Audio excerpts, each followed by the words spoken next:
ready. When they're ready.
Please be seated. Jurors are going to hear closing statements in just a moment. The state will do closing first. The defense will choose to make a closing, and the state wants to do a rebuttal argument, certainly can. As the evidence has been concluded, you go take your notepads and put them on the ground. You're not allowed to take notes during closing argument. Again, closing argument is not evidence. You're not allowed to take notes during closing argument. Okay. Stay ready to close. Yes, sir.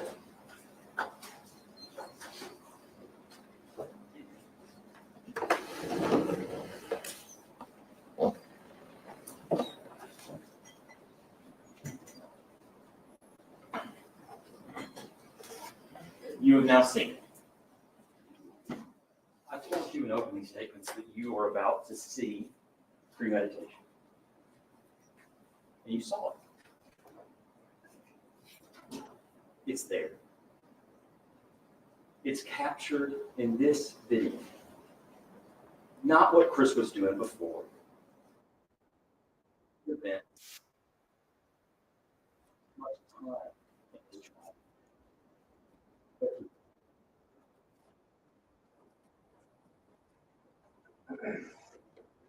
I am going to show you the video again during this closing argument. And nobody needs to see it. No one should have to see it. But it's important because it is the evidence. He is charged with first-degree premeditated murder. Of course, you know that by now. We talked a little bit about these elements during jury selection. We may have mentioned a little bit of opening statements. I want to spend a little bit of time on that. One, of course, that the defendant unlawfully killed the victim.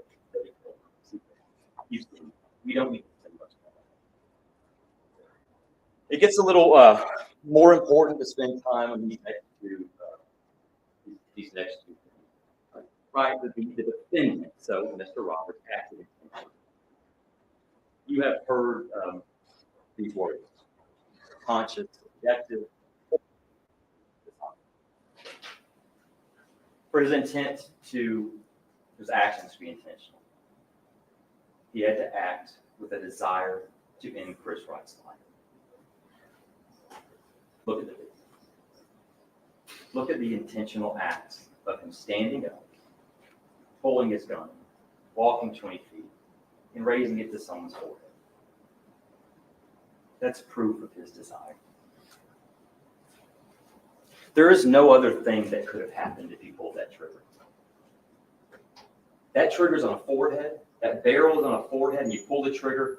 There is no other thing that can happen than the death of another person. And then we get into this premeditation. This is what we spend a lot of time talking about in jury selection. And you'll see this next frame. You've got a lot of information. It goes all the way down, and we'll get to it. It's a long definition. Premeditated act is one done after the exercise of reflection and judgment. If you remember, we talked about this with the yellow light on a traffic, running through a yellow light. You know you need to get through it, or you know you stop. And could reflect on what happened with the rest of the gas pedal down. You go through the yellow light.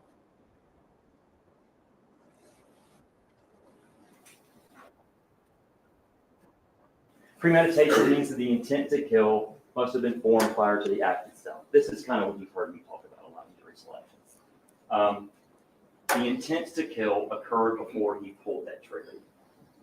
This really runs a little bit aligned with that intentional act, conscious objective, desire. Again, there is nothing else that can happen to an individual when you pull the trigger of a .357 pointed at their forehead. Now, in a vacuum, it's a single act. But he did more than that. He stood up, he pulled the gun out, and he walked to his victim. I submit to you that that has been proven by the video that you can see and you can judge.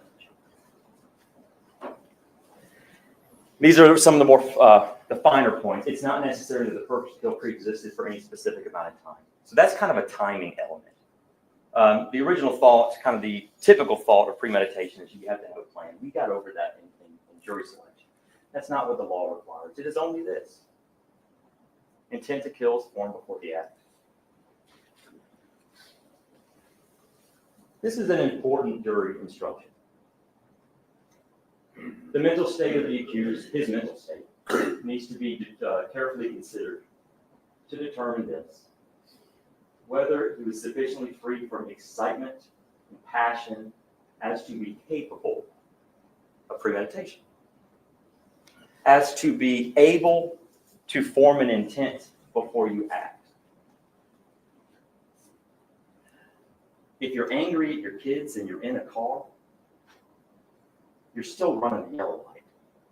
It doesn't matter. You're not excused from doing that because you had an argument with your spouse before you left the house. Or if your kids are in the back and they're making you mad. You still have the ability to intend to run the yellow light before you depress the gas pedal. Just like that.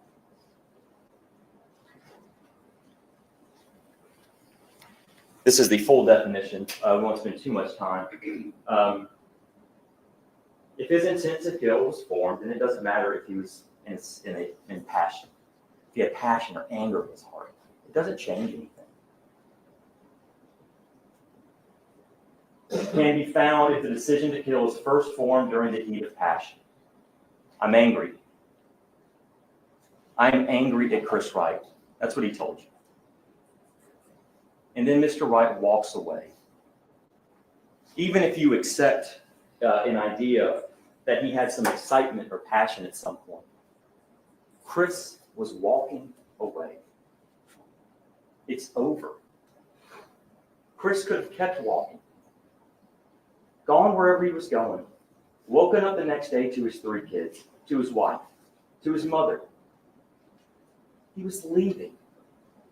Even if you accept that there was passion or excitement, it was over.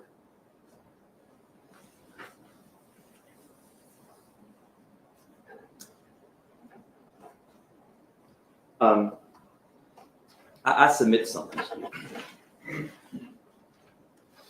Much of this trial has been about things that are not relevant, that I submit are not relevant.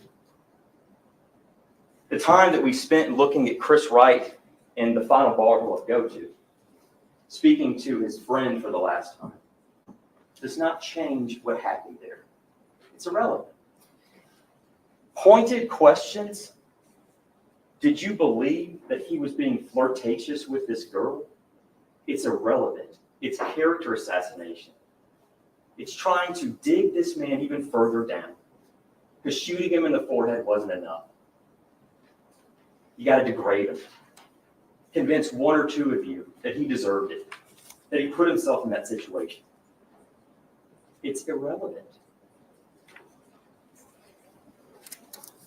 There was another example of this. We spent this, let me take you back to the day on Tuesday. Neil Nappy, he's the guy from New York, he came down to authenticate this video, to introduce it.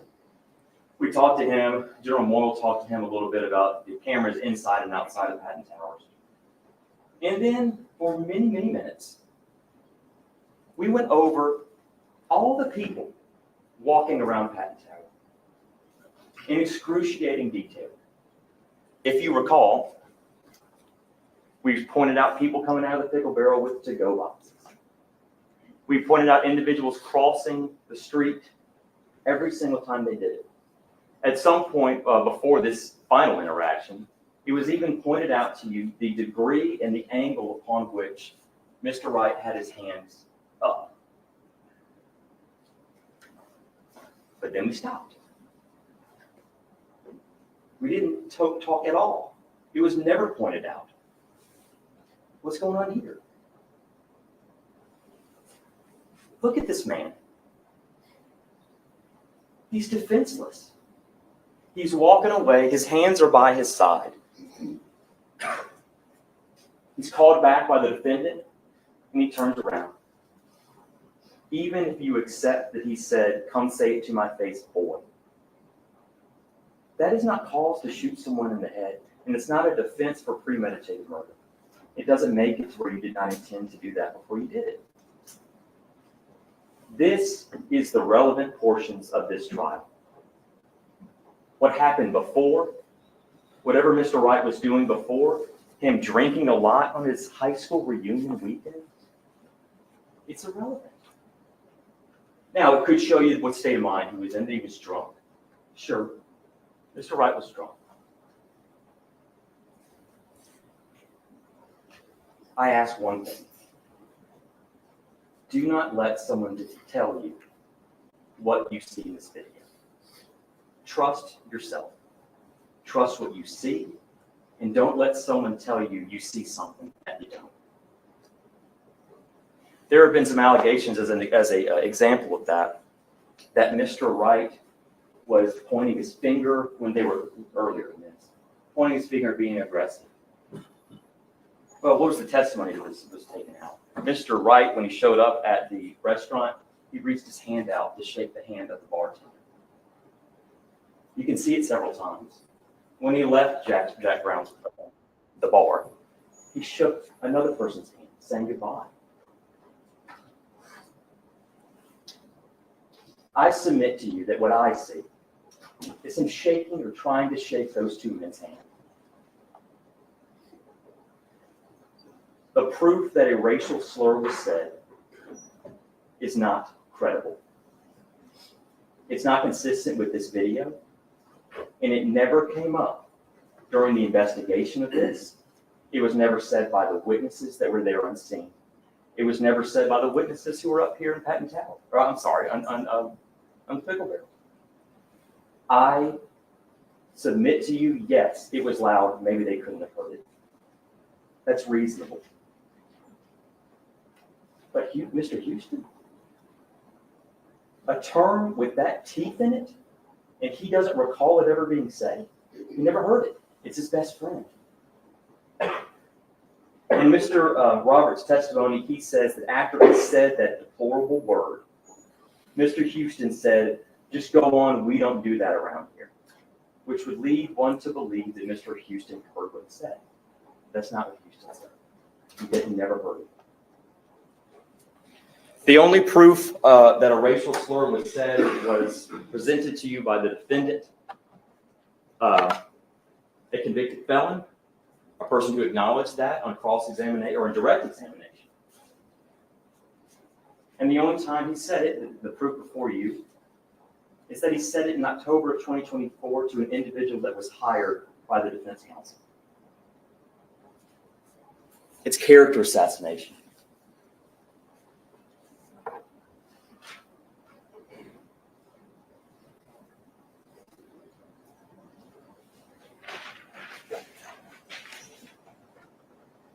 This is what's important.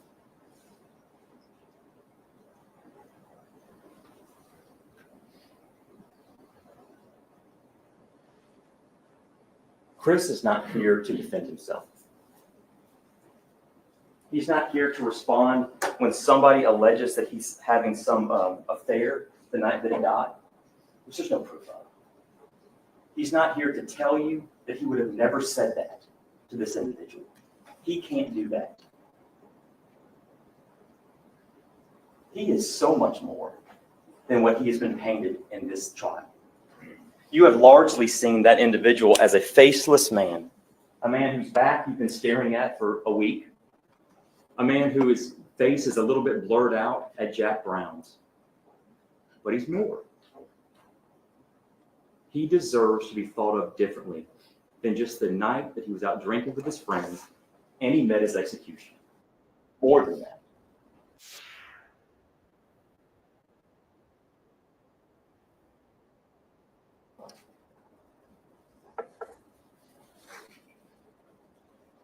Watch it. Remember, I asked you to remember those statements about premeditated murder. Passion? Look at him. Excitement? Make sure you pour your glass out.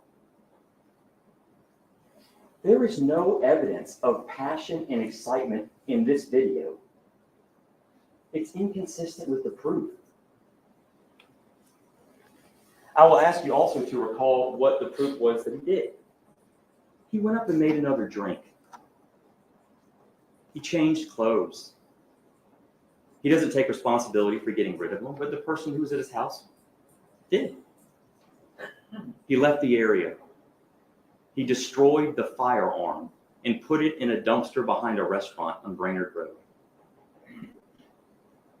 Where is the excitement? Where is the passion that is going to be being tried to overcome the knowledge that this is a premeditated murder? That the intent to kill occurred before he pulled the trigger, walked by his body, and poured his glass out. Chris Wright looked like he did not want that night to end. From the testimony that you saw, he had a good day with his friends. He didn't want it to end.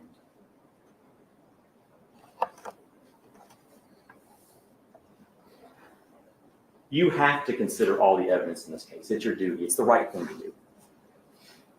But take it all away, and you're left with this premeditated murder. You have the evidence. You have been instructed on the law. Find him guilty.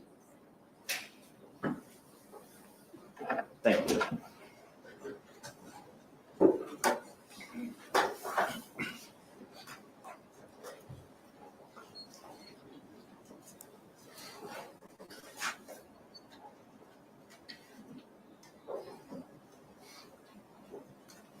I don't savor any of this.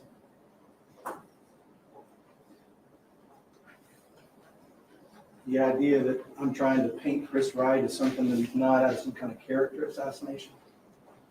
That's an assassination of my character. I have 6,000 clients. This is my job. I have to call witnesses and put on a defense. I don't get to choose to do that. The state requires me to do. The statute and law gives me that responsibility. Responsibility very few people want. So that's the first thing I'm starting. I don't say this. The folks in this courtroom, some of them lost a son, husband, father. That's significant. And that's why you're here. And my client's being asked to lose the rest of his life.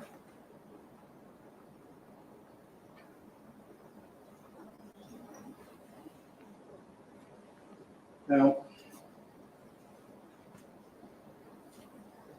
the state talked about how long this took and all of the irrelevant things that he thought, and we're going to go over all those things. I'm not going to be quick with this. We've seen a lot of witnesses. We've heard a lot of testimony.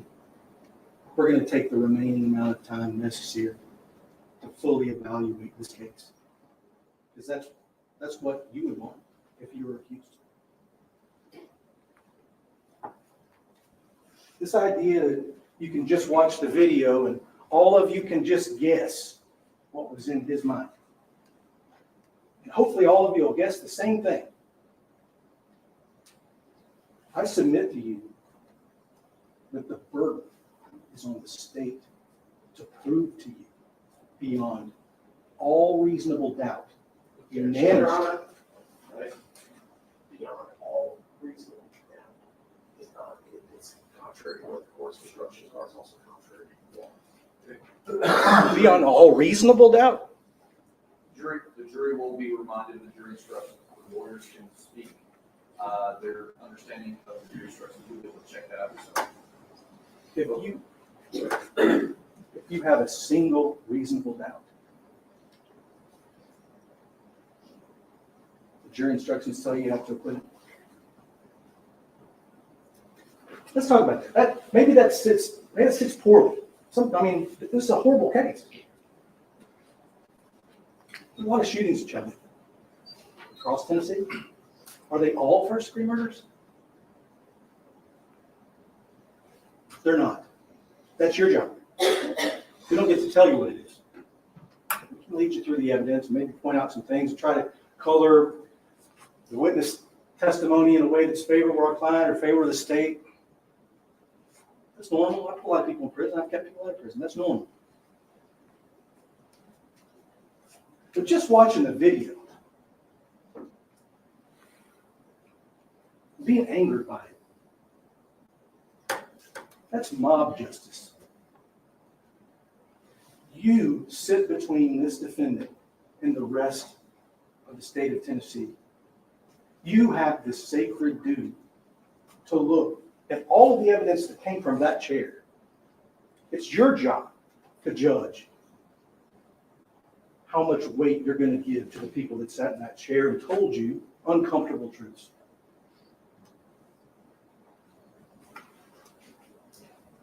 We live in two communities.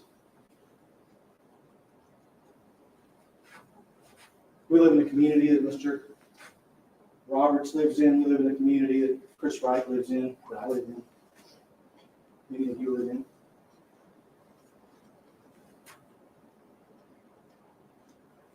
You heard about one of his felonies, possession of amphetamine.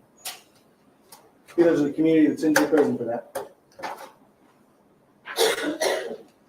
Mr. Wright lives in a community where you go to jail, even if you have amphetamines in your urine. That goes to bias. It goes to why they overcharged this case. I told you in the beginning that this case was about punishment.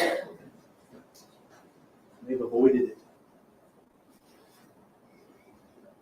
They don't want you to hear or to believe that Mr. Wright could have done anything horrific like this alleged. Why does it matter, right? I mean, I'm not sitting in some kind of moral judgment of Chris Wright. No, Chris Wright. Why do we tell you about what Chris Wright was doing that? We'll get to that, each witness.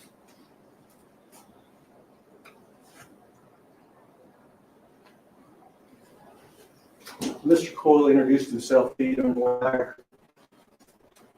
He told you that he was going to call him.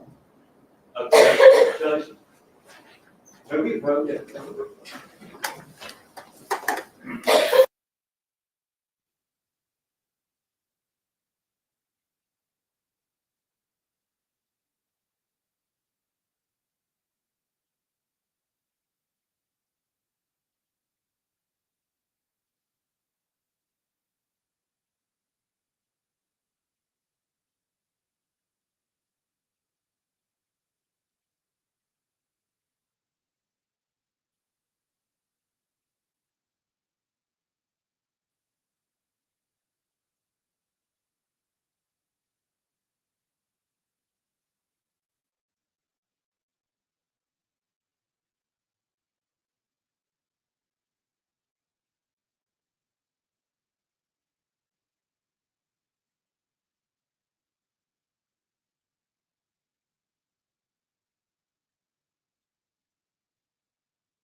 Why would it be important what Chris Wright was? We certainly did that. As a young lawyer, father was a cook, the father was a carpenter, mother was a cook. They didn't know any lawyers. and in networking and trying to find a job, and cocktail parties, you're trying to meet people and ingratiate yourself into this new industry. The question I always got was, did you go to Baylor or McCall? That's fine. I mean, that's fine. I didn't understand the importance of that question, really, until I sent my daughter. And the reason it's important is because it's a locus of power. Why would this case be charged as a first-degree premeditated murder?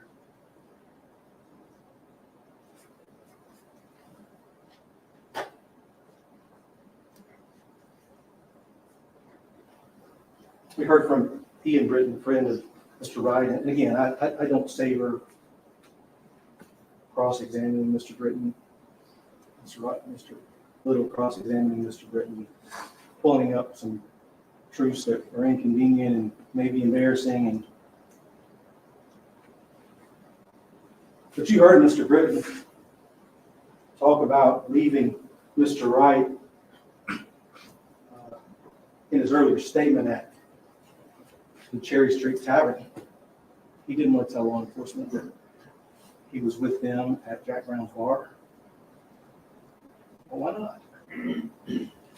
In that prior statement, he referred to the person they met as a person.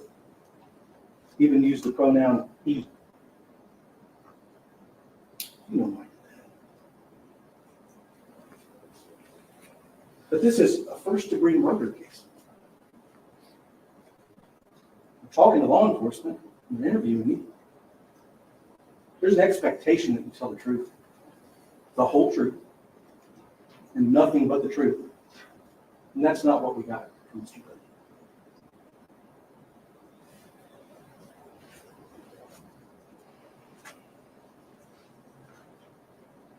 Britton. Furthermore, back to these two communities, Mr. Britton disappeared from Jack Brown's bar. The bartender said they were really worried about him. He might be passed out, throwing up in the bathroom. He wasn't. He just left. No one knew. And he went home. Oh, he went to the Moxie. He went to sleep it off. Again, I'm not sitting in the judgment. I drink. I've been drunk. No one deserves to die because they were drunk. It's ridiculous. So why are we telling you about Mr. Ian? It goes to those two communities and it goes to that institutional bias I'm talking about. When he got emotional on the stand, and I was expecting to, that was his best friend. When we learned at 5 a.m. that his friend was dead, I can't imagine the horror. I've got friends sitting in this courtroom. I can't imagine. And he got emotional, which is normal. And you got to see the state take a moment with him, give him some room, take him some Kleenexes. That's one community. I just want to counterpoint, juxtapose that with Mr. Houston. You saw Beto Houston testify. That was his friend.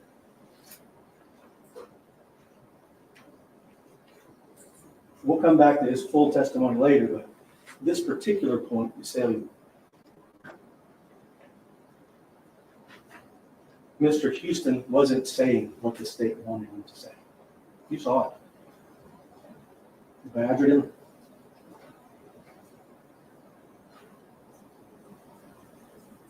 And after a brutal cross-examination, the moment of watching the video, where he saw his friend shoot and kill someone, he broke down too.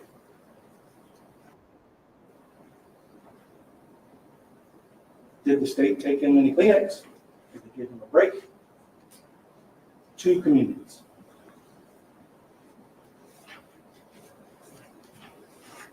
Talk a little bit about race, but only a little.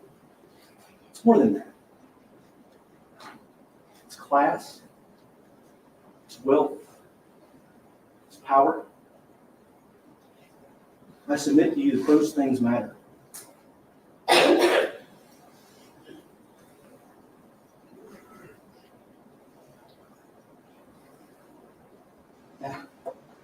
the state talked about an analogy of a car and a yellow running the yellow light. You know? And at first I thought, none the more I thought about it. Depends on how far away you are from the intersection, doesn't it? If you've got a good distance to the intersection, that light turns yellow, you've got plenty of time to reflect.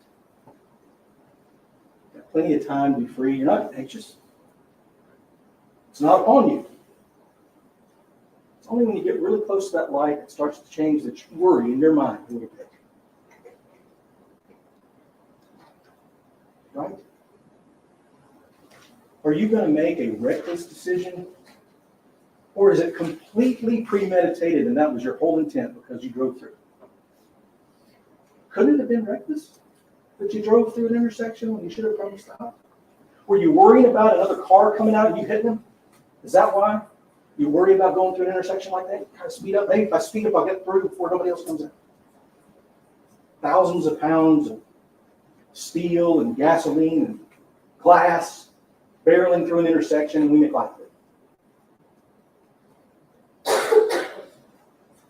That decision, I would submit to you, is just a little bit of anxiety.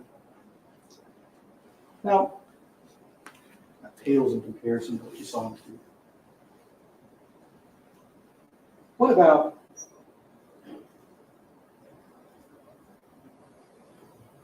instead of that snap judgment to go through the intersection and maybe cause a collision, maybe that snap judgment to slam on your brakes and maybe get rear-ended from behind? I want to give you another driving example. Come to work 5 days a week, got the same route, work every day, down W Road, Signal Mountain Boulevard, past Komatsu, past Bailiff, get on the freeway, I used to call it Corridor J, a little bit of a shuffle to get over to the right lane, traffic's usually backed up, same way every day. Get off on 4th Street, exit. Go down to 6th Street, turn up 6th Street all the way to Cherry, and here we are. I do that 5 days a week, every week. I'm sure you do something similar. What about on the weekend? When maybe you got to go to Home Depot. Maybe you got to go to the grocery store. You're driving to Home Depot, you're driving to the grocery store. And all of a sudden, you realize you took the turn to go to work. You weren't thinking about it. You weren't consciously, it wasn't your conscious objective to go to work. But you drove that path. How'd you do that if it wasn't your conscious objective? You're on an autopilot. Something else in your body took over and led you that way. You still drove. You didn't get in a wreck. You didn't run off in a ditch. Is that premeditation? No, that's an example of you are able to act even when you don't intend to. Here's one more little uncomfortable example, and it's because it involved some of you. Now, I was paying attention to the video. I didn't look over at the jury when you first saw the video. It's a terrific video. And that video played, and Mr. Wright shot. There was an audible gasp that came from some of you.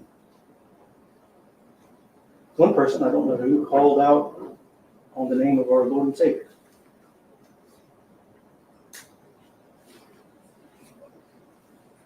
Was it your conscious objective to lose your composure just a little? Was it your intent that your diaphragm push all the air out of your lungs in that sickening, horrific moment? You acted without thinking. Your body did that, and that's normal, and there's nothing wrong with it. It just goes to show you this idea that everything a person does. I think one example was you walk through a door. You told your legs to move you to the door.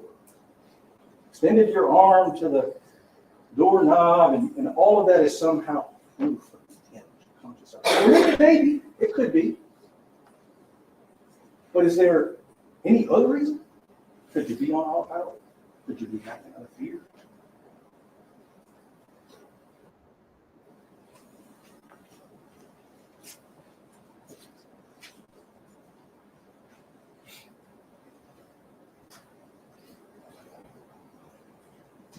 You got to experience just a small bit of fight.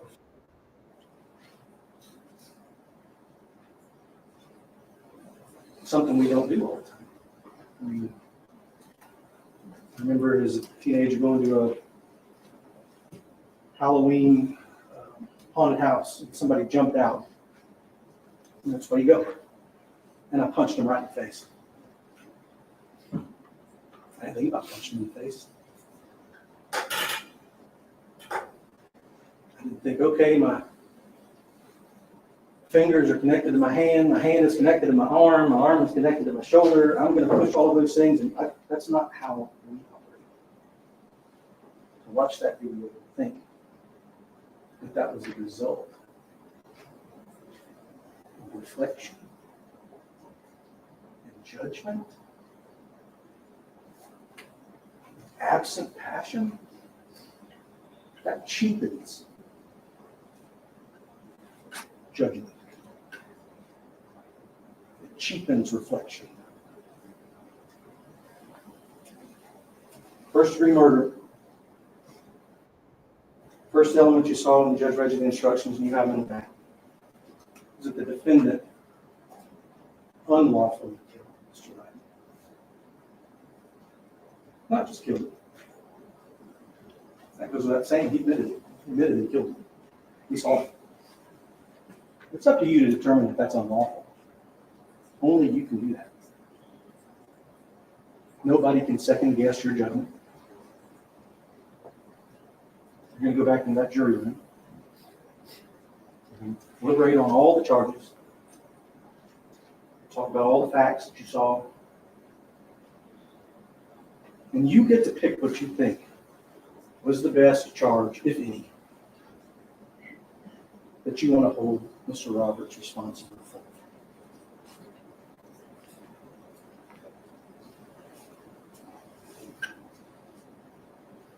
Number 2, intent. It must have been Mr. Roberts' conscious objective for Mr. Wright to die. Not just his conscious objective that he was going to shoot. You heard from the police officer, Detective King, on the stand. Unfortunately, we put police in harm's way a lot. Occasionally, the police have to use force. You heard him say that they don't shoot to kill people. They shoot to stop a threat. Is that reasonable? Is it reasonable that he felt threatened and he wanted to stop a threat? It's horrible that Mr. Wright died. It's horrible that he was in the situation at all.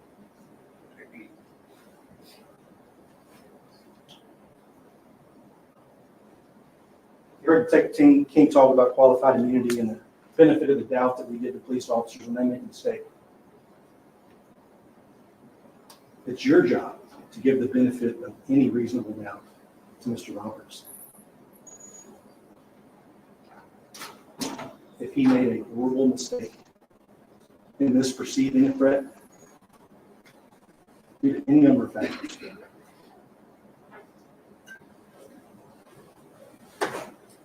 that stands in the place, or can stand in the place of his intent.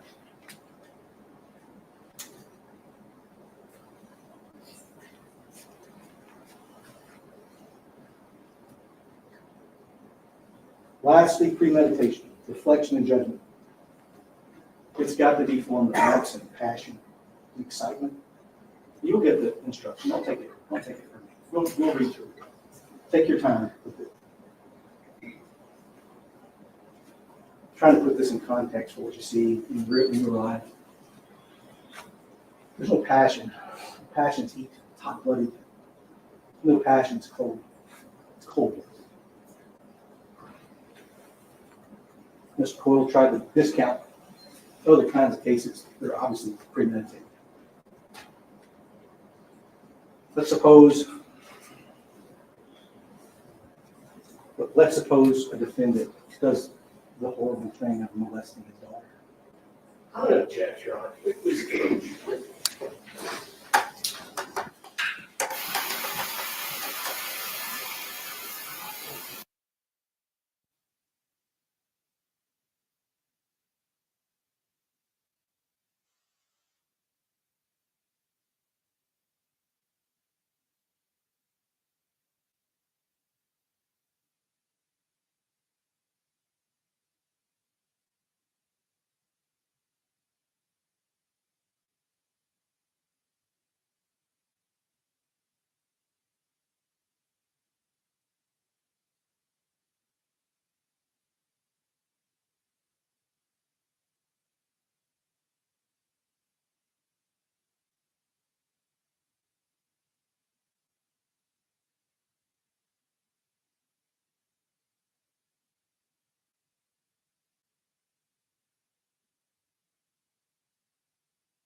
You see this?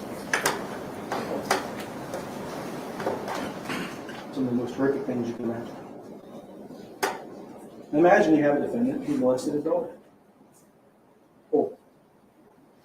And it's going to come out. And he then plans and kills his daughter to cover it up. That kind of plan matters. Placing this case in a hierarchy of homicide.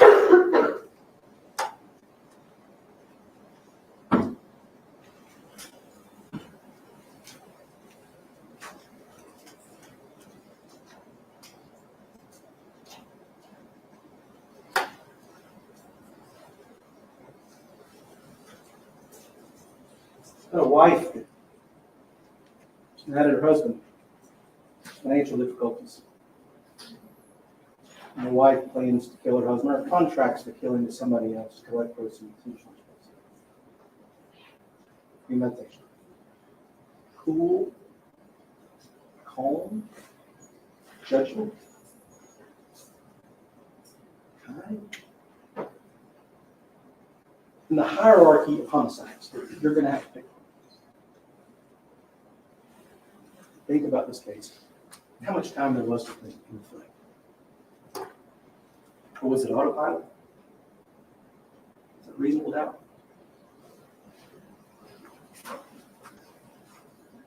Moving down to second degree murder. Again, unlawfully killed. It's your job, not just killed. Was the defendant mistaken? I wasn't there. Maybe.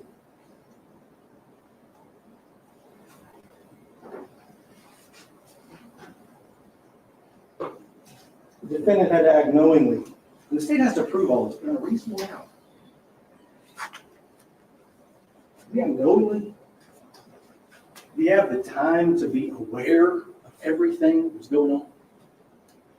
Or did it happen? We talked about how short the video was, and we wasted your time by looking at anything other than the video. The video was very fast.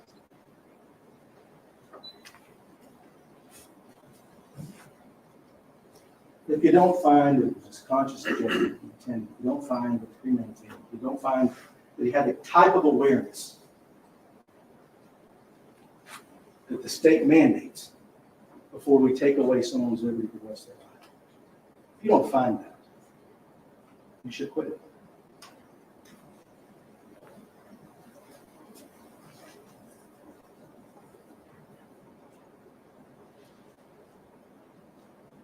What proof did you hear about the state of mind?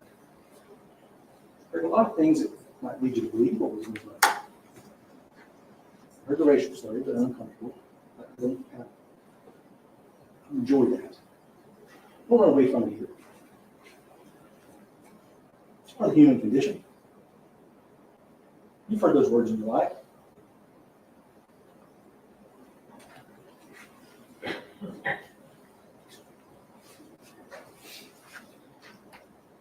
Heard about it.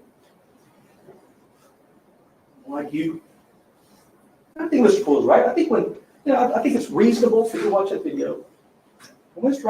Wright first came up, it looks to me like he was trying to tap. It looks like he was trying to do something. I don't think that's far-fetched.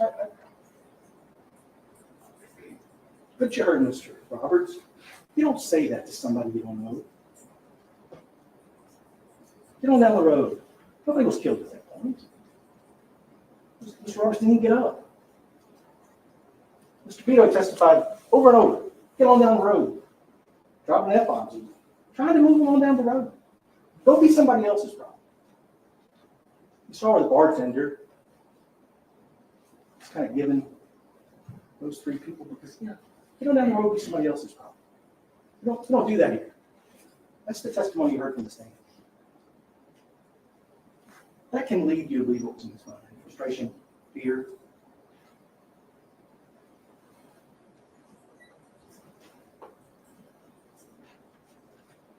Then Mr. Wright called him a boy. And I think that, in his words, crystallized the prior parts of the conversation. At that point, it wasn't friendly. At that point, we know what was on Chris Wright's mind. And we should know how effective it is. And that's the state's burden.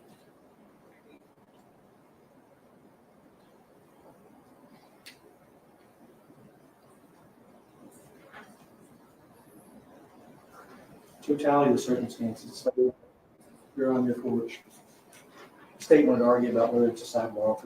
I get it. It's the only porch he's got. He's out there with his friend. Relaxing, resting after a long day. You heard that it was a dangerous area. You heard that people oftentimes cross the street. When they come down by the Miller Plaza, they cross that side of the street. Go back and look at the other way to 11th. The testimony was that's where the community kitchen is, people getting off buses, people getting shot. That was the testimony that came from the witnesses. But the people that come down that street, that don't change sides of the street, are suspect. You heard that.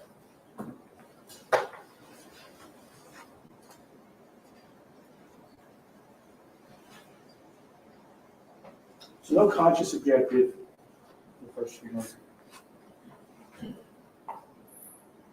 No significant awareness. No second-degree murder. What about voluntary manslaughter? We can see that one too. Again, an unlawful killing has to be your judgment that it was not something other.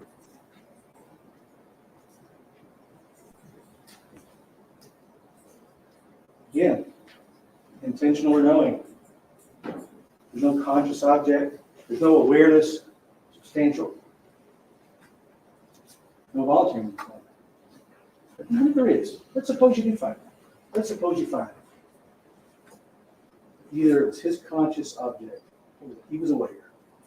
Circumstances enough to hold him legally responsible for being on porch, not asking for anything, being accosted by an athlete, 6'3", 201 pounds. Got him about 20 years younger. Got him about 30 pounds heavier. It's up to you to determine if that's lawful.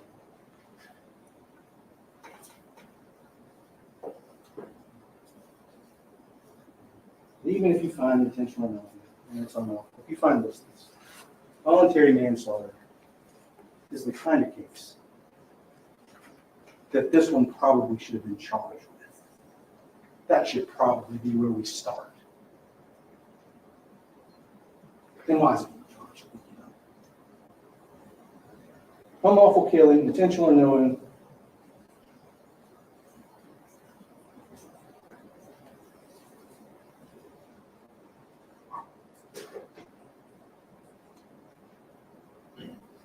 But was those things for throes of adequate, merely adequate provocation, not overarching provocation, not gargantuan provocation, merely adequate provocation. Would that provoke a person? What you heard come from that saying that came out of Mr. Wright's mouth? Some of you that would.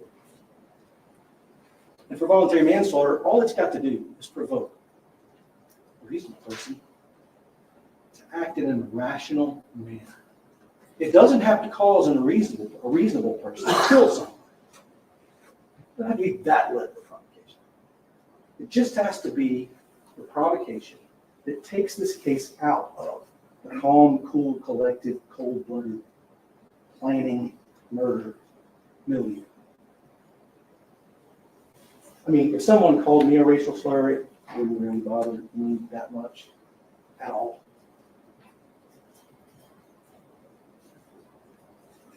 I'm not 59 years old. I haven't lived Mr. Roberts' life. I don't have the kinds of experiences he's had. I've never had anyone. But I submit to you that if I were a minority, a person of color, somebody called me a racial slur more than once, and then a boy, and belittled me, that's exactly why we have this law, adequate provocation. It would cause me to do something irrational. Kill somebody over? I'm not, right? But I don't know. I don't.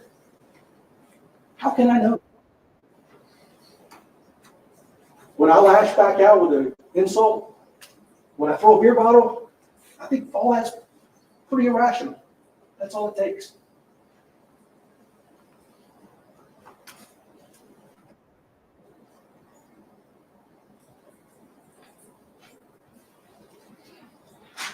Mr. Roberts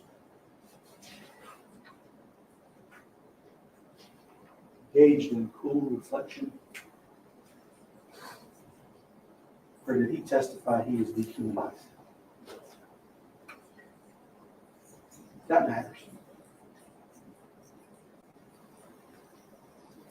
If you don't find voluntary manslaughter, there's reckless honesty.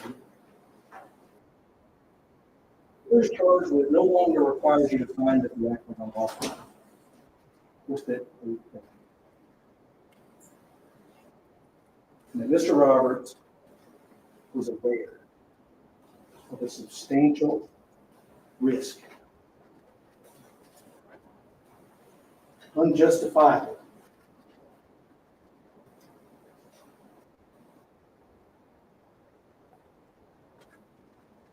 not a gun, right? If it's a conscious object of killing, he could have shot it from this far away. Why walk up to somebody close enough where they can grab the gun away from you if it's your conscious object killer? Mr. Roberts said, once he got up, he really doesn't believe it. And he hoped that when he turned back around, Mr. Wright would do the same. Obviously, that's not.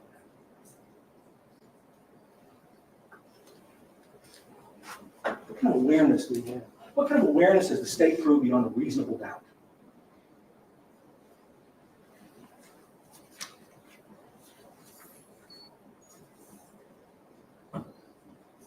Go through the witnesses real quick. They put some witnesses on it. Talk about the pick barrel. I guess the first witness was from the pick barrel, which is the same table with their last witness to that party pick barrel. They're different testimony from the two of them. What I'm saying, I wasn't that loud. I didn't hear anything. Last one said, "It was loud.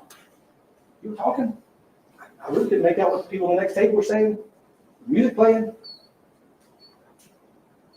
We put these witnesses on to try to show you that nothing was said. And I'd submit that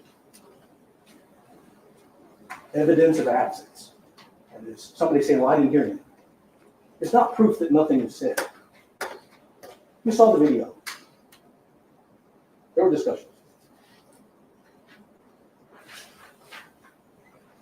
You heard from the witness stand what the subject of those conversations were. It's the only thing you heard. It's the only witness you heard on the stand said what those conversations were. I'll take that back. You heard from another witness talk about what Mr. Roberts had told her on a much earlier occasion. The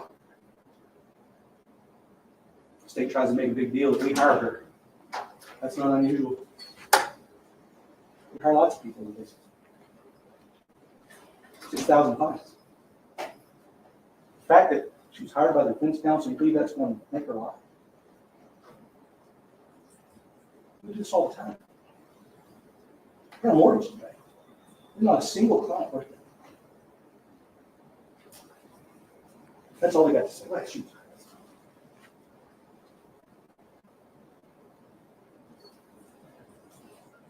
The state's looking for evil motives from everyone, except the people in it.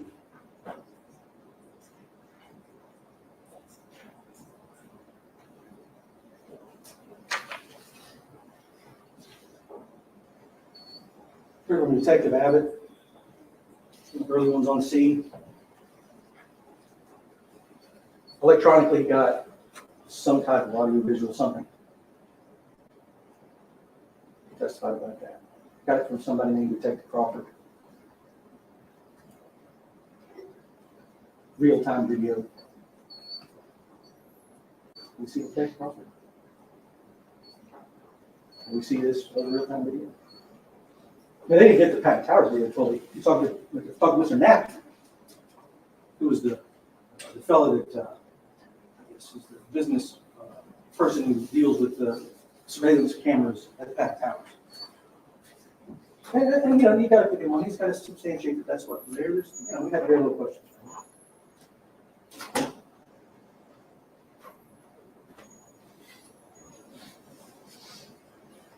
So from Mr. Wright, I said I'm not going to spend too much time. I'm not at the golf course for 8 hours.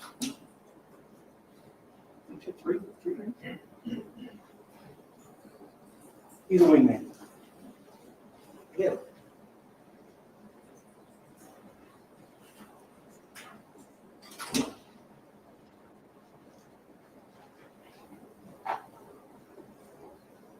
Mr. Houston.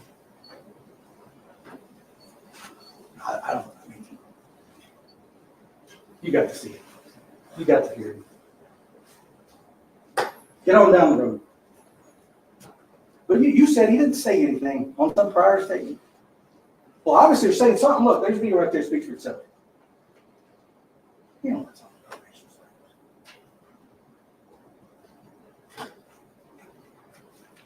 I was the one doing the talking. He was saying something. I didn't listen to him. He was talking, but I didn't hear him. That's perfectly reasonable.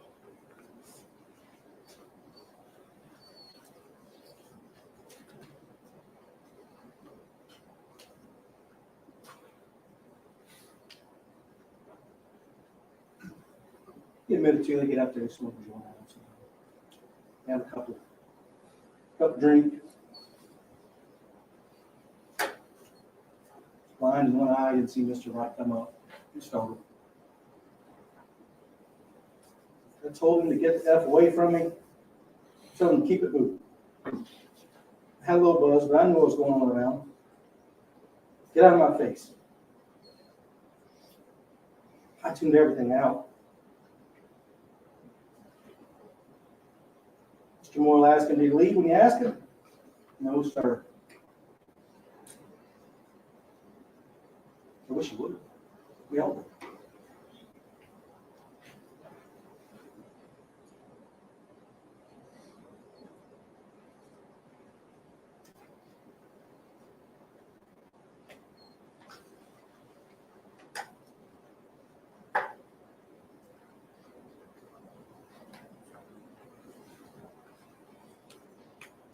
I finished up with talking about Mr. Wright's appearance. He was a brute, like he was threatening me. He was trying to get tough.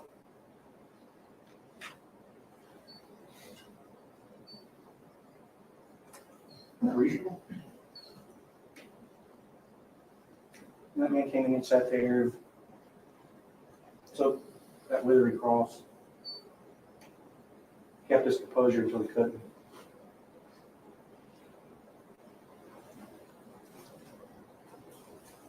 We heard the testimony of Christopher Burnett, which we read in the record.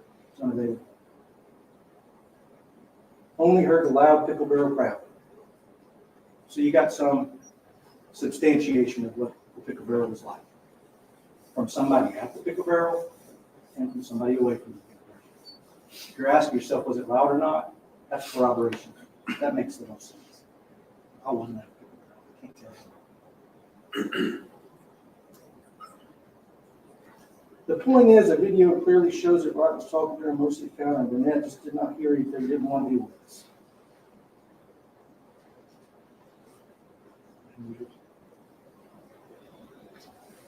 Heard from Detective Pickard, there really weren't many questions for him. He was involved with the arrest. Heard from James Belko, talked about the Celebrite data dump.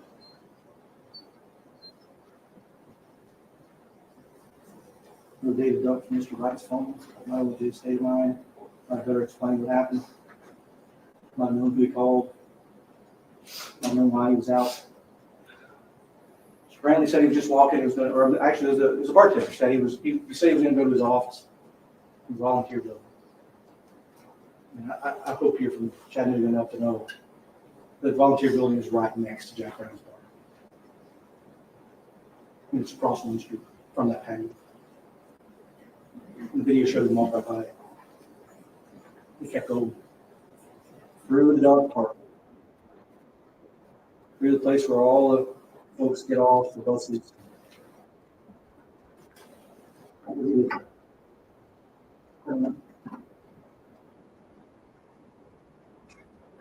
we do know that we didn't get to celebrate guys on my folks. You ever watch College Road? Yeah, he's doing his job. He gets paid by the state. Of course not.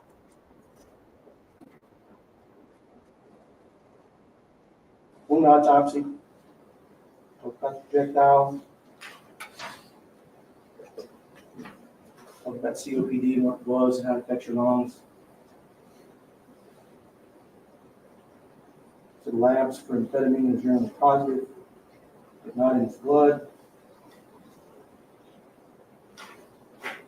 This last piece of testimony was that could be consistent with someone who had recently had amphetamines and didn't have any more.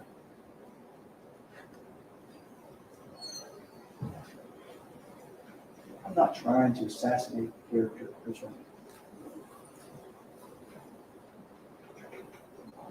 We are involved in a first-degree murder case. And all of the facts have to come out.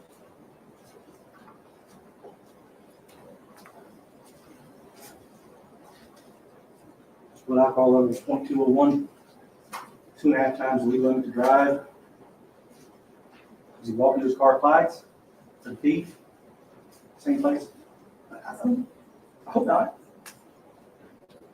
So we might be handling a completely different murder trial.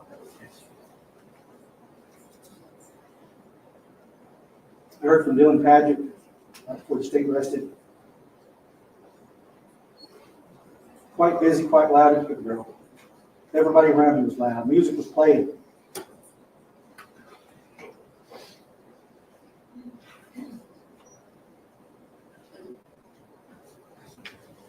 He's telling a story. He's probably right, because it's corroborated by another witness on the ground, which you heard the testimony read to you.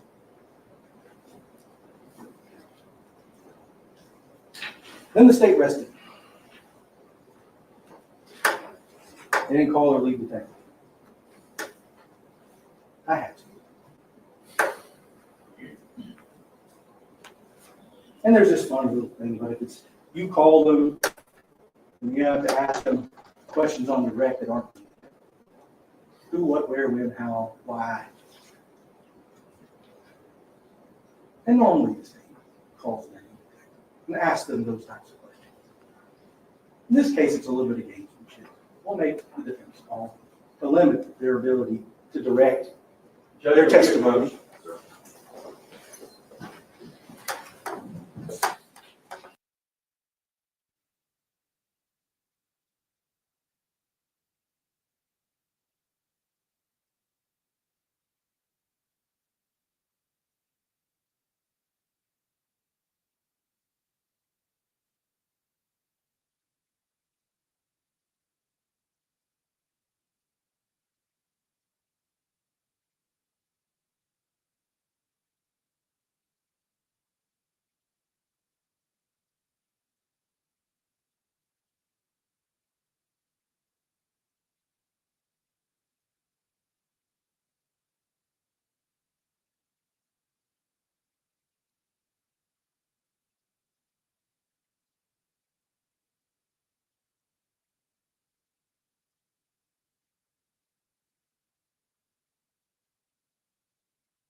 When Detective James came, he directly examined my statement. And get to hear him give his testimony in the manner that the state thought was important. But you finally did get to hear from him. We talked about firearms training. We talked a little bit about how close you can be to somebody and still be a danger to them. Cooler test, I think was what I asked him about. Can I get to you before you can get your gun?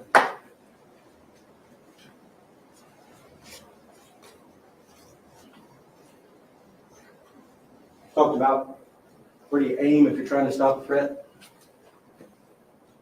Every person that's shot in the head or the arm or the leg, there's nothing intent to kill them. Intent to stop a threat. Police officer trained to do. You get the same benefit. They don't get any more rights than you have. He testified that there was a bowling pin shape from the head, the neck, the upper chest, that's the aiming point.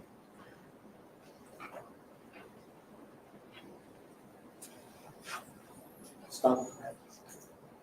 That's what he's been trained to do. He has more right to do that than we do.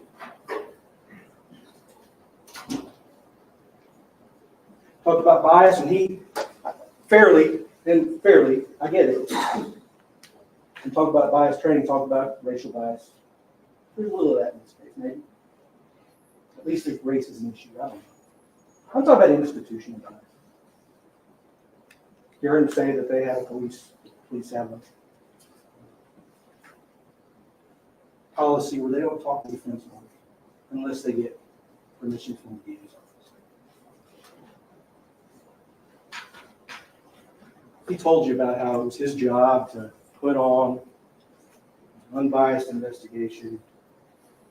He talked about it's not supposed to be tailored to the charges that the state brings. You let the chips fall where they may.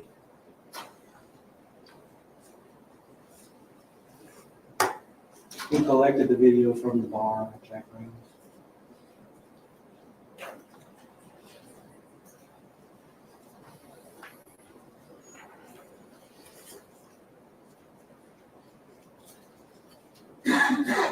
about Natasha Gansey, you saw her, the bartender?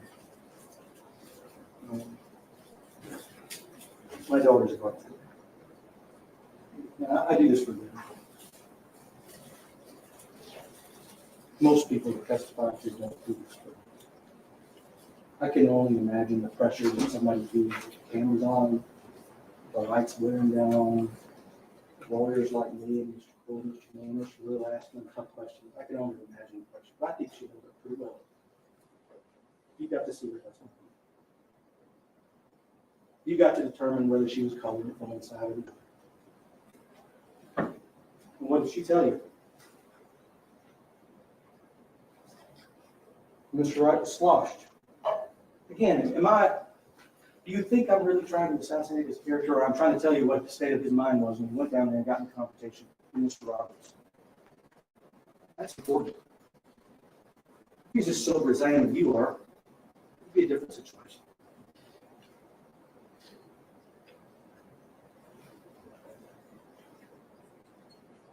He was aggressive in his manner of speech.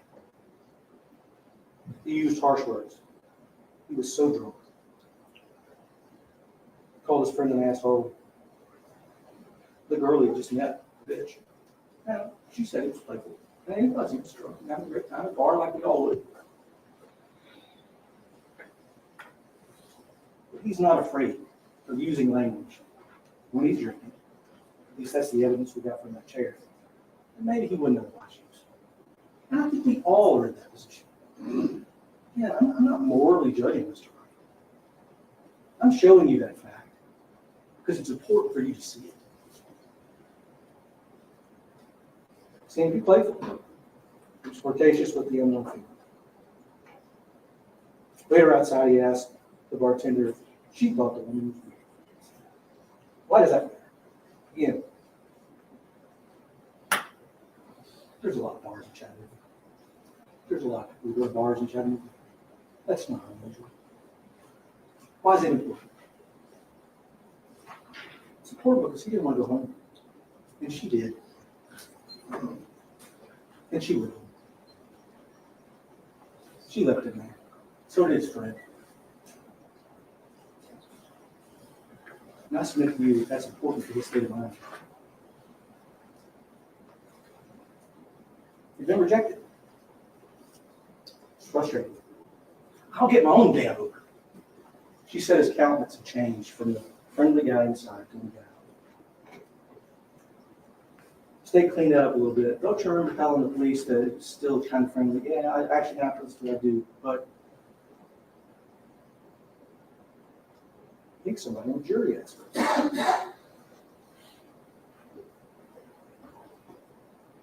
How did it make her feel? She felt uncomfortable.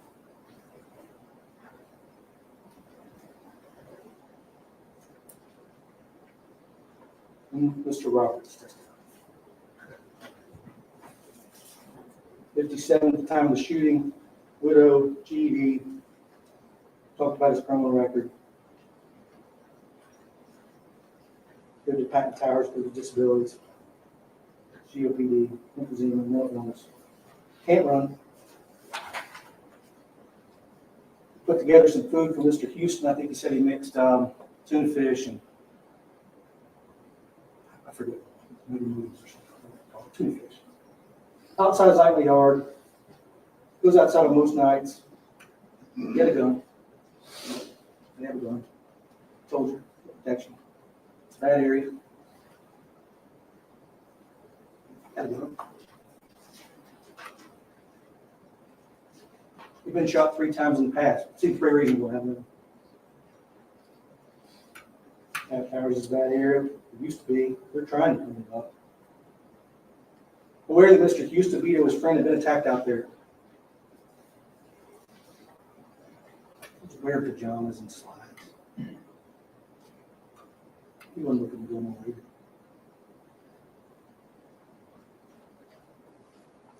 One drink.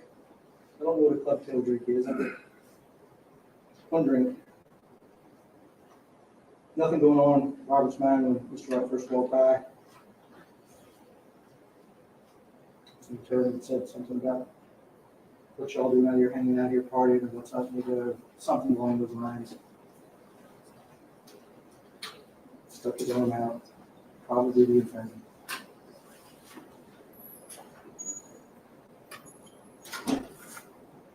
Mr. Roberts did not know Mr. Wright was drunk.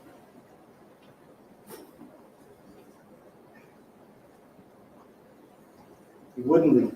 Talking to me like that. I didn't know him. When he pointed his left arm, he told me what he thought about it. He didn't like me. He told me I was a piece of shit. He used the word nigger a second time. Mr. Wright walked by them for just a second. He turned back and looked at him and walked back over to him. Extended his arm and tried to be friendly, I think. He did turn. And he was rejected again. He was rejected by Mr. Roberts. He was rejected by Mr. Houston. What does that do to you? Both of us were telling him to move and waving our hands. He was being aggressive. I have mental health problems, so he would stop and turn around and stop and turn around and wonder what's going on. It's his hand motions, it's his body language. His actions by stopping several times to me was a sign that he's building himself up to do something. I didn't know if he's a UFC fighter out of using his pocket. I didn't know. You didn't know my client had going on until the last second. Did you?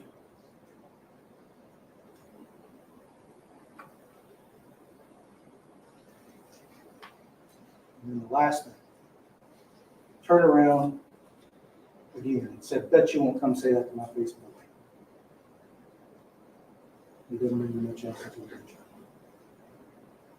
Fight or flight. Autopilot. You felt it. I thought it was a dream. We out there would have wanted trouble, but to me his actions were aggressive.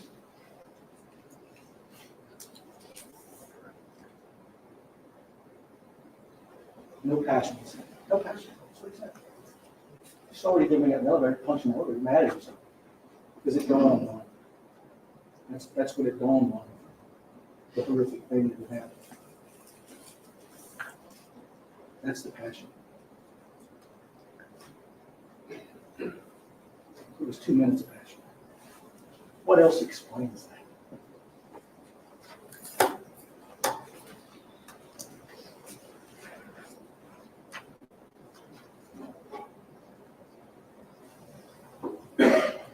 Destroy the gun. You get to determine if it's evidence of flight. Just determine how much weight to get to it. We didn't have tickets to your way. He was going to jail. He had a couple things he needed to tie up before he went there. That's the testimony from the stand.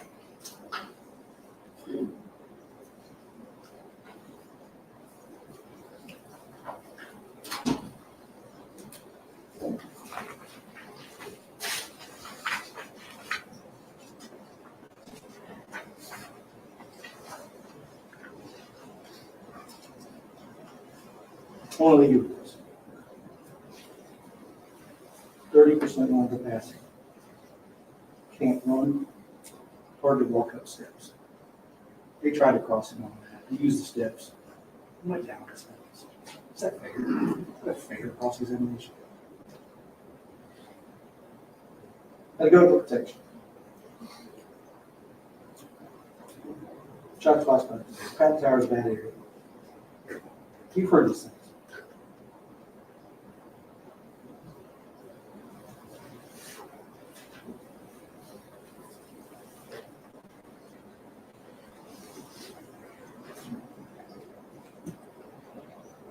Our founding fathers created this system. We send servicemen and women around the world to defend our values. Trial by jury is something that many people in the world don't enjoy. It's sacred. It's not up to the state whether he's guilty. It's not up to the judge whether he's guilty. it's not up to me whether it's there. It's up to you to assign his guilt, if any. And you will have the list of offenses that you can deliberate about. And when you finally get time to vote, there's going to be an instruction about when it's time to vote, and we're going to look at first-degree murder first. If you don't think it's first-degree murder, then you should vote not guilty on that count, so you can get down further to where you think it ought to be. Any person dying in the city, it's your family or my family or anybody's family. But it's your job and your job alone to determine what you think this case is worth. I submit to you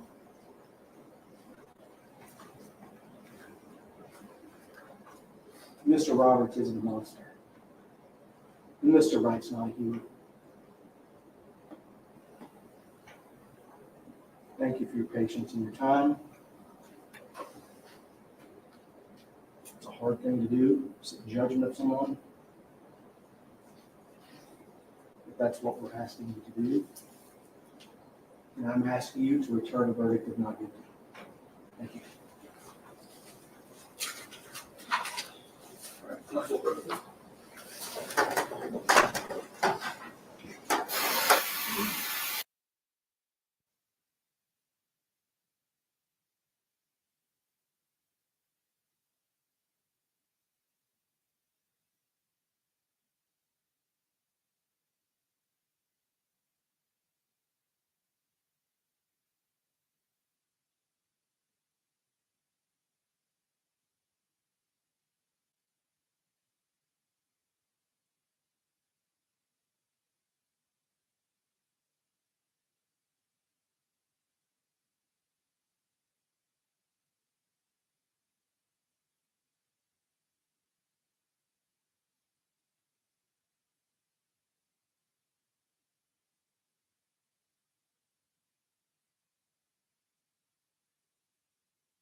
Please have the DVD player.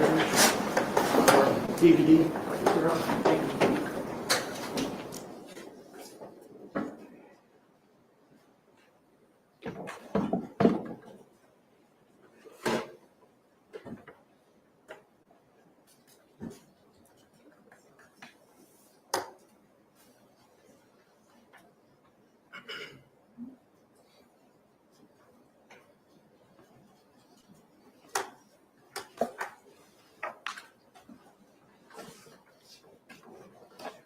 Ladies and gentlemen,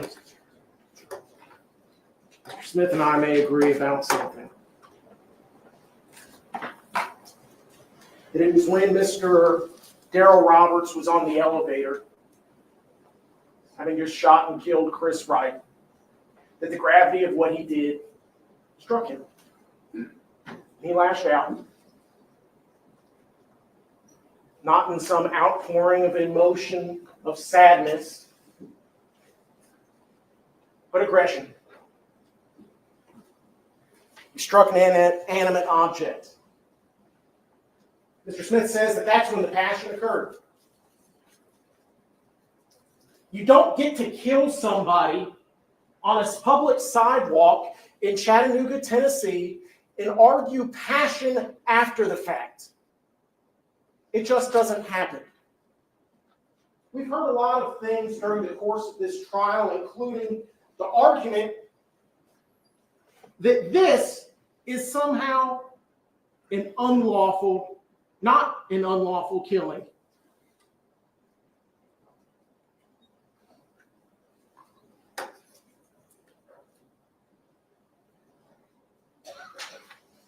If that's not an unlawful killing, then what is?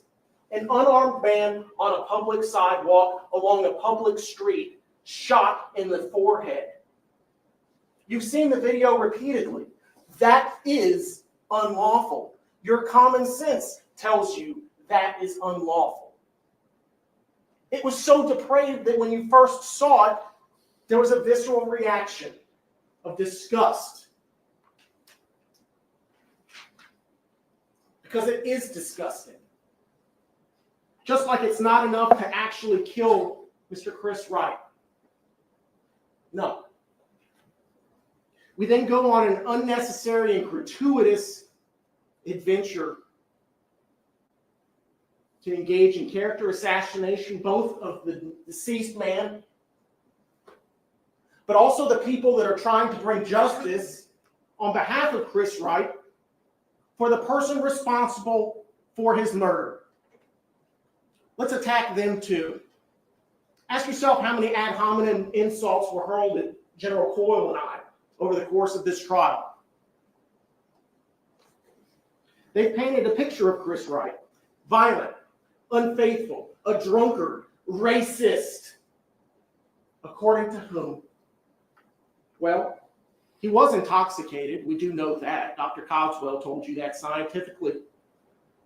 We know that from Ian Brantley. He told you that he had been drinking. He gave you drink by drink on cross-examination, 8, 9, 10, however, whatever the total count was at the end of the day. And then we call Miss Yancey. She admitted she didn't know the relationship between Chris and his friend. They asked questions. She's slamming his fist. You remember that? You remember the testimony about, was he pounding his fist on the bar? Was he using harsh words? Remember that? And the defense was perfectly content with you just drawing a conclusion at that. That's why we have something called cross-examination. That's why General Coyle got up here and started asking questions about, you don't know the nature of the relationship. You don't know their interactions. No, that is correct.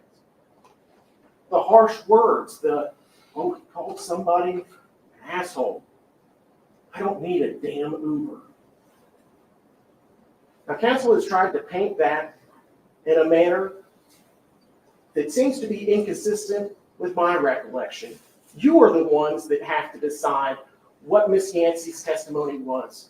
But remember that General Coyle asked her about her prior statement, and if that would help refresh her recollection. She listened to it and said, yes, it did help. Was he using that language in anger? She said it was playful.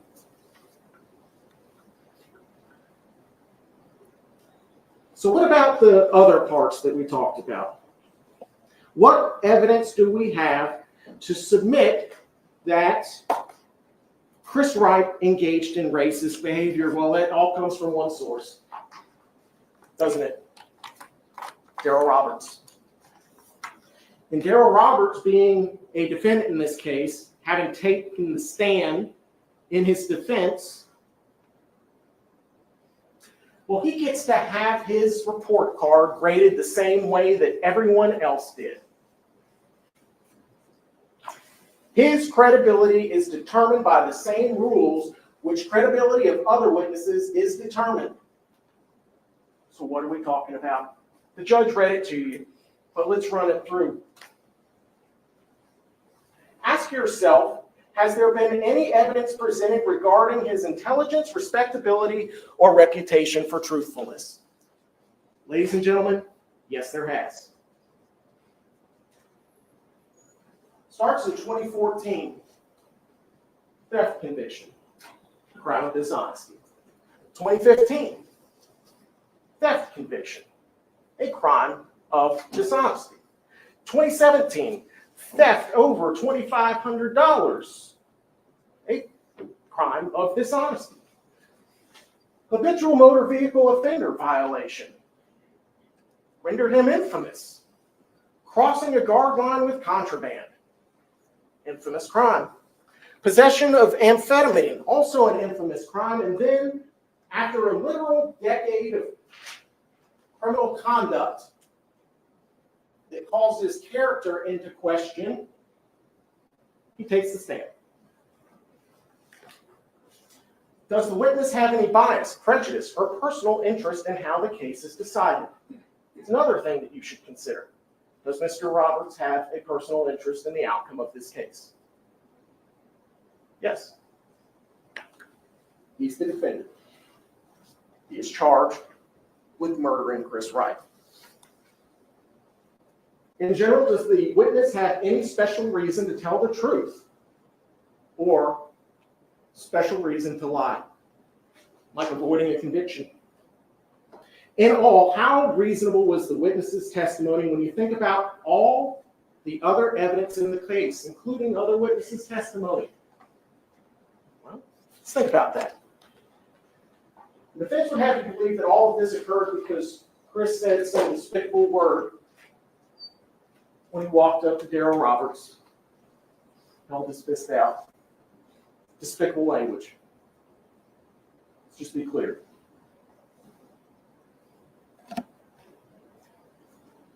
The defense would have you believe the first mention of that is to Miss Brown. In October of 2024, by my math, that's 6 months ago. By my math, that's also well over a year since Darryl Roberts' arrest. Over a year Since since. object here, I think he's commenting on whether or not our client had any requirement to tell anyone anything. Overall closing. Over a year since he was arrested. Over a year since the shooting.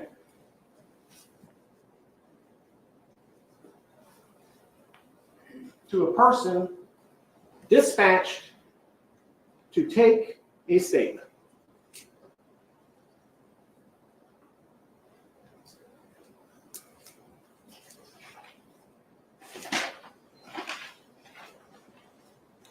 The defense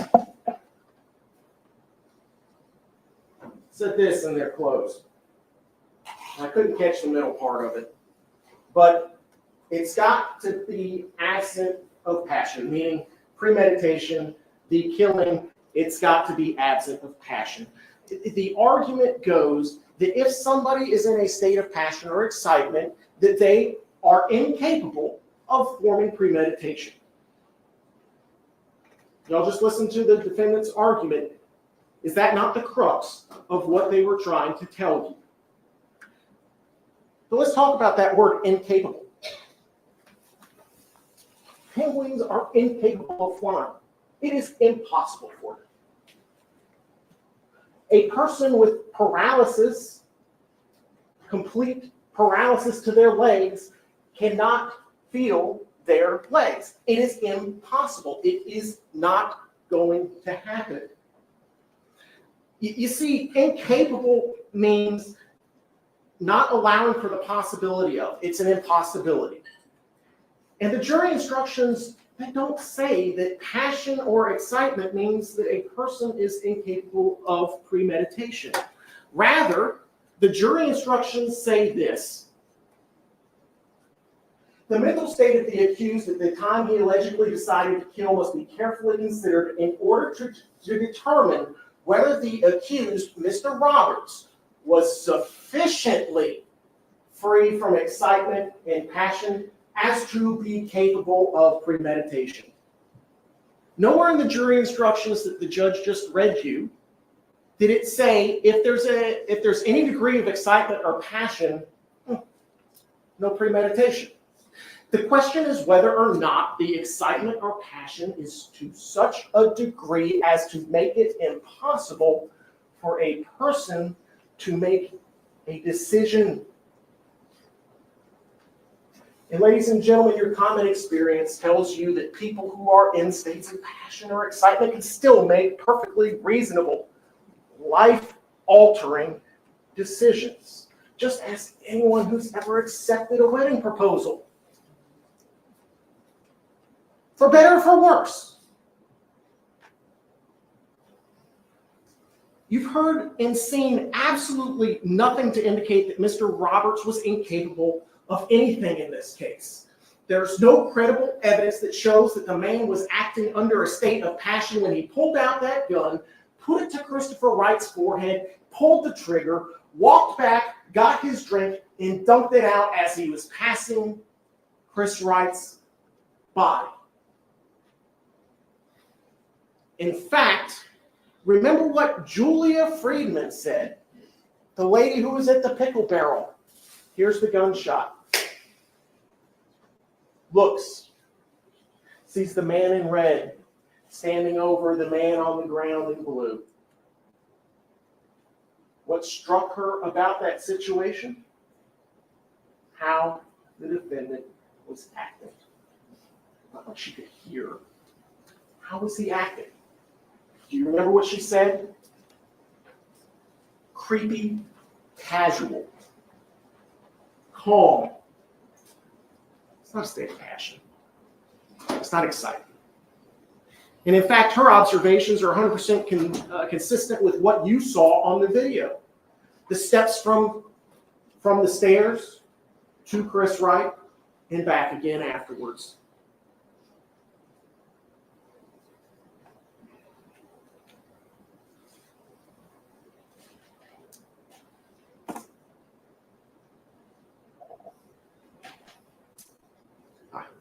Biased. Defense wants to point out bias every chance they can. They want to say that the state, investigator King, are biased while they use the language, quote, through the dark heart of Chattanooga. Disgusting. It's about power, wealth, race. They challenge the state to explain, why is this premeditated murder? Why? Because an unarmed man was shot on our streets on a public sidewalk for the crime of being there and not going away? Because he said something that he shouldn't have said, if true at all? Or maybe it was just a matter of respect that he wasn't going away. He got angry at it. There was an exchange of words. Chris walks away, turns around, and gets shot in the head. Why is that a first-degree murder? Because it is a first-degree murder. And how do we know that it's a first-degree murder? Well, funny thing about law is that there's a lot of it out there. And our law says that there are a number of factors which, if present, provide an inference of premeditation. First off, the use of a deadly weapon on an unarmed victim. Have you heard anything that Chris Wright had a weapon? No. How about the defendant's procurement of the weapon? Sure, he had it on him when he went down. But what does he do? What does he do as soon as he stands up? Pulls with his left hand his shirt up, exposing the pistol, grabs with his left. You see, the gun wasn't already in Darryl Roberts' hand. He had a cup in one, cigarette in the other. Puts the cigarette in his mouth, stands up, and draws the gun. He procured a weapon, but he didn't shoot it right then. If it was truly a state of passion, excitement, if he wanted to just scare Chris Wright off so that he would stop bothering him, so he would get off of his lawn, that's how he describes it, his front porch, right? If you wanted him gone, what's the need to walk up to Chris Wright? What's the need to keep getting closer and closer and closer before pointing the gun at Chris Wright's forehead from a distance of what Dr. Cogswell tells you is 1 to 2 feet? What other explanation is there for then pulling the trigger after you've done that if you just want him to leave? Chris Wright was in the process of leaving. He did stop. He turned around. But then even if you believe what the defense says happened, that he said something along the lines of, "Come say it to my face," does that not by necessity imply that he was still running his mouth too? come say it to my face. Say what? Curious we didn't hear about that.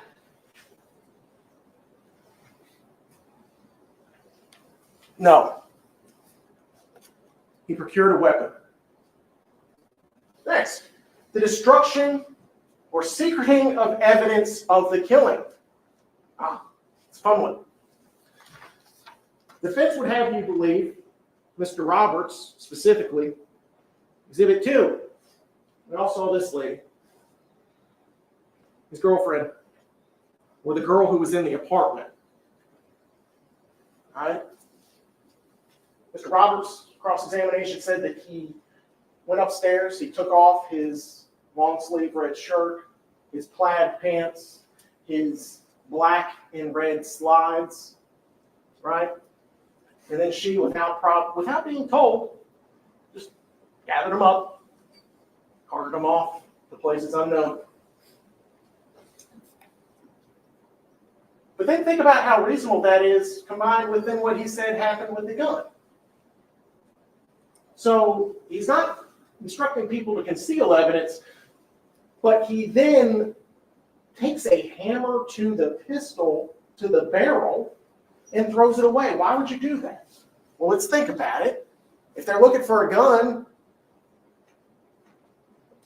and you destroy it, what can you do with that? Why throw it in a dumpster then? If he's wanting to turn himself in like he asserted on cross-examination, why destroy the gun if you're going to turn yourself in? Why destroy the gun if everything's on the up and up? There's no explanation, and none was given. And finally, the coup de grace, if you will, defendant's calmness immediately after the killing is a factor indicative of premeditation. The creepy calm described by Dylan Paget and Julia Friedman.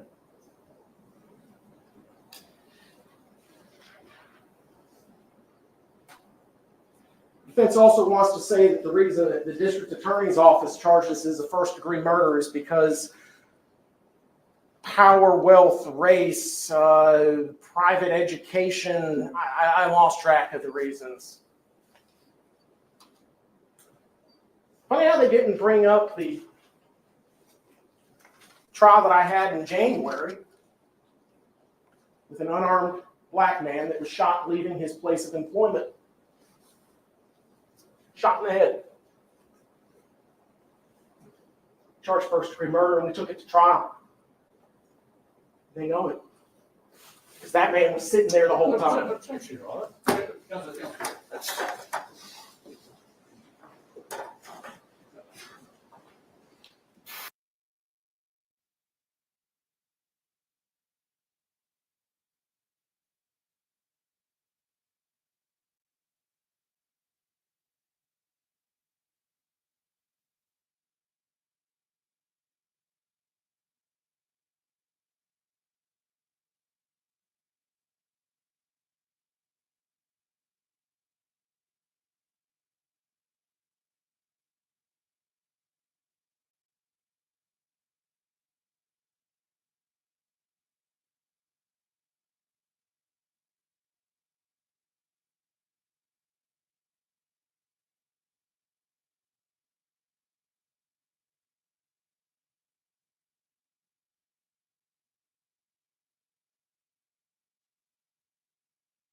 basically one thing you can use to make a determination is stated very well with a reference to another case perhaps that was tried in this courthouse with the defense counsel. That's not anything you can use to make the decision.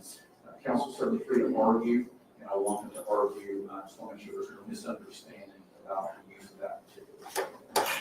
Okay, so you can't use the fact that the particular case may or may not have been tried to disregard that last statement. There won't be anything. Thank you, Your Honor. The defense argues that this was not some conscious choice by Mr. Darryl Roberts. That he was on autopilot.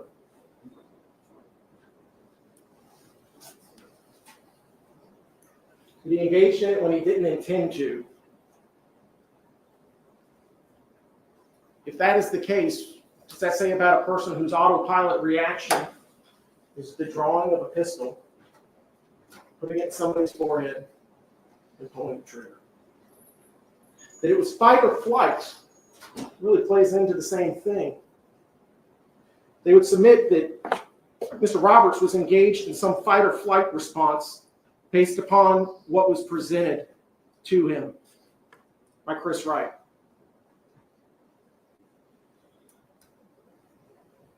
That somehow what we all know happens in a matter of about a minute or so was somehow because Chris Wright was creating some sort of a negative response, a threat, or whatever. In fact, they used the term squared up several times, didn't they? What's he squared up to, Mr. Chris Wright? The car? He's not in Darryl Roberts' face like it was insinuated. And if this is the moment when the racial slur is used, look for the lack of a reaction from either of them. Either Mr. Darryl Roberts or Mr. Bryant Houston. People who justifiably would be outraged when it was first uttered in this courtroom. What happened? Everyone perked up, heads snapped. Looked like, did I just hear that? But neither Mr. Roberts or Houston Bryant have any visceral reaction that anybody would hear from those words being uttered.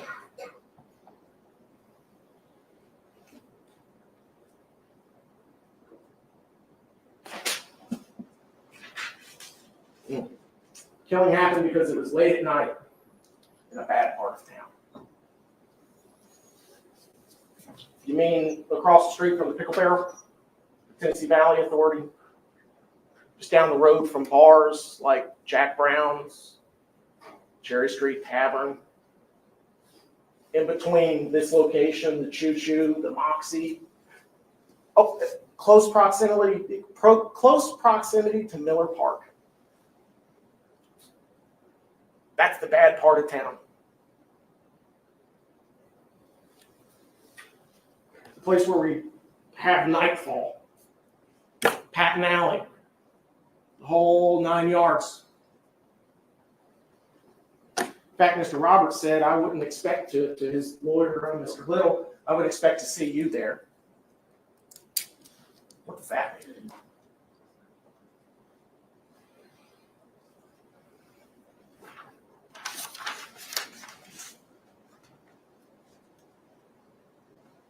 I promise I'm getting near to you. Ladies and gentlemen, what the case boils down to 100% is premeditation. This wasn't an unlawful killing. There is no justification. None. None for what we're about to see. In preparation for the final act of killing Chris Wright, ask yourself, what does Darryl Roberts do? Well, he stands up. He immediately starts drawing his gun, and he points it. He's taken 9 steps to get to where he is at this particular moment in time, which if we zoom in, we can tell 23:50, so 11:50 p.m. and 20 seconds. At that exact moment in time, Mr. Roberts has drawn his weapon and pointed it at Chris, but he's still some distance away. And we know that the gun was fired from a distance of 1 to 2 feet. Ladies and gentlemen, the light has turned yellow. It's decision time for Mr. Roberts. Does he step on the brake, or does he push the accelerator? We all know what he chose to do. And what we have is a 1 second, 1.5 seconds. Watch. Oops.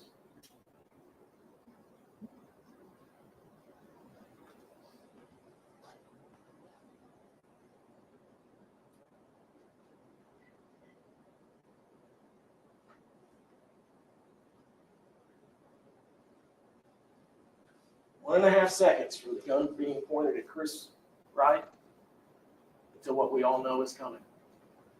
See, premeditation doesn't require that the choice to kill exists in somebody's mind for a definite period of time. It can occur in an instant. All that's required is an opportunity to reflect. Mr. Roberts isn't acting, he's not running, he's not flailing his arms, he's not doing anything but working himself up to the final act. He's getting himself closer and closer. He's centering himself so that Chris Wright is looking right down the barrel of his .357.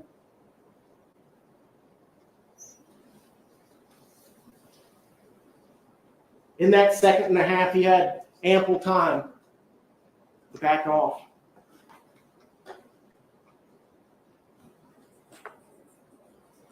But he doesn't. He doesn't because that was his choice. Remember on cross-examination, all of the things he did, I asked if that was his choice. Reluctantly, yes, yes, yes.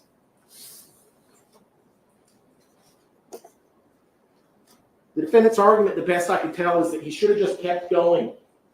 That Chris Wright should have just kept walking. I wish he had kept walking, but he didn't. But that argument fails because it's just juvenile in nature. It's like a child saying, I'm going to swing my arms, and if you get in my way, that's your fault.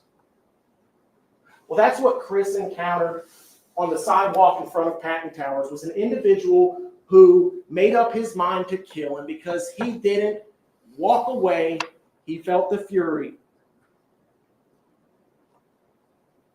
Ladies and gentlemen, we've heard a lot. We've heard a lot about September the 28th, 2023. We heard from Miss Yancey that Chris said something to the effect of, I hope this night never ends. I don't want this night to ever end. Something like that. You heard it. You remember. But the unfortunate truth, ladies and gentlemen, is that at 11:50 p.m. on September the 28th, 2023, it did end. Not because of the clock struck midnight. No, it ended because that man took his gun and killed another man. He did it after he had an opportunity to think about it. After he took steps to secure the weapon to carry out the crime.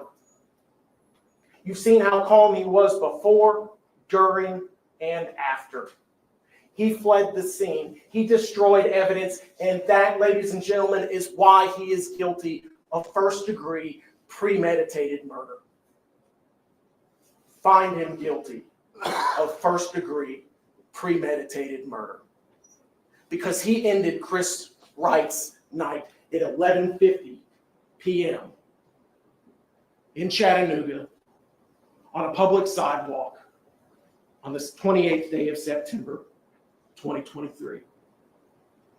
Thank you.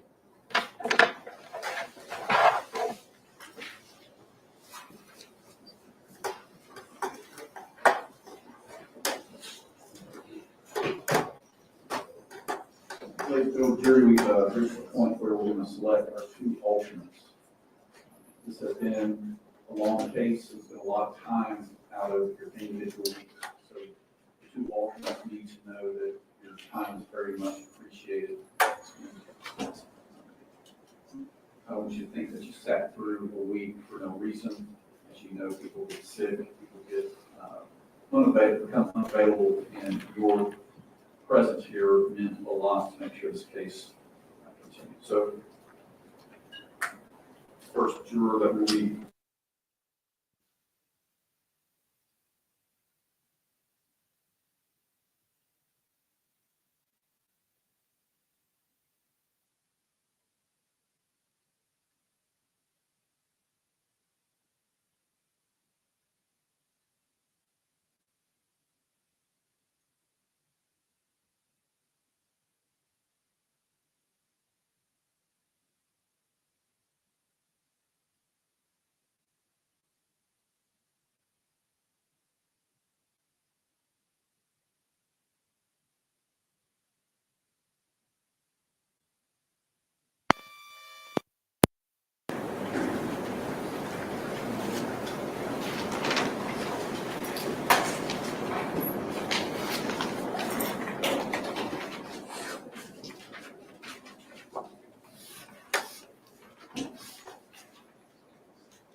you bring them back in before they leave. You bring them back in before they leave. Absolutely, Judge.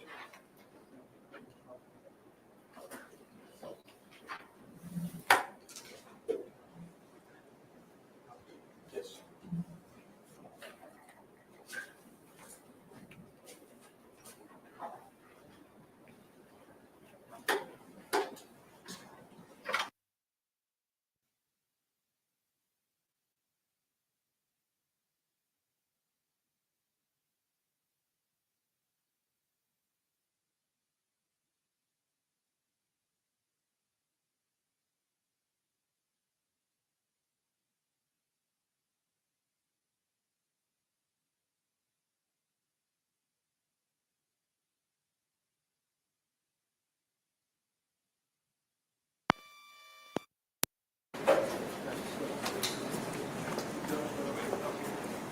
Feel it's going down the route, jury. Yes, Your Honor.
you're about to go back to the jury to deliberate.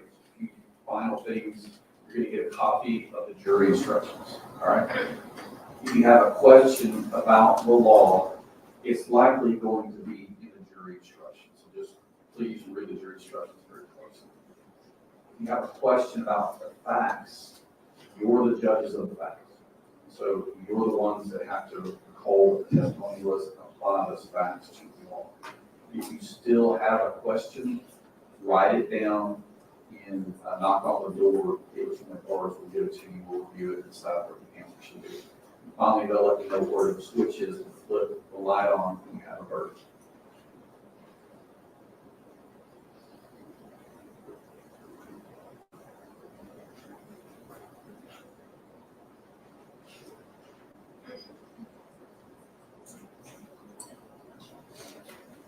Members of the jury, you should enter upon the consideration of this case with due regard to the seriousness of the question submitted to you for determination. You should strive to free your mind from all bias, one way or the other.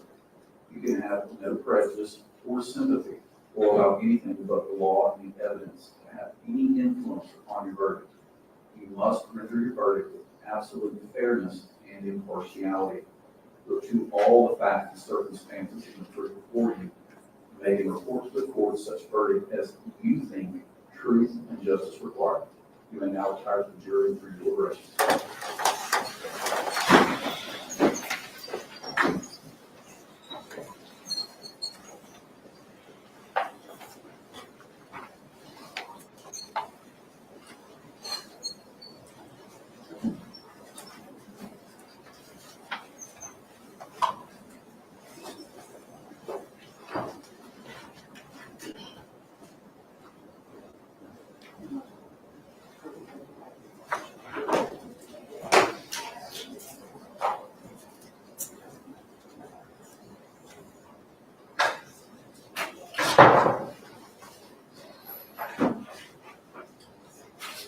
Anything from the parties before we recess? Not mistaken. Just stand and recess. Judge, I have a question. So we were talking about the second count earlier today. You mentioned the case. Is the state occurring? Is that the case that you said? You talking about Yes, there's a recent Supreme Court case where the Supreme Court looked at the definition of a crime of violence. And robbery was a specific crime in that case. And the Supreme Court determined that while it could be a crime of violence, it doesn't necessarily have to be a crime of violence. What that meant was that the state, they want to prove that it was a crime, that the robbery was a crime of violence. There'd have to be some additional proof put on in that particular hearing to establish that, yes, this was a robbery where violence occurred. So to get that far, let me know your opinions on whether or not that would be something the state would have to do at the sentencing hearing. well, that's the sentencing here. That's what Okay, thank you. it will be if we get to that, which is obviously relevant to the lifestyle. I thought you were talking about count two. I apologize. Okay. Okay, we'll be recessed until the jury has a question or verdict.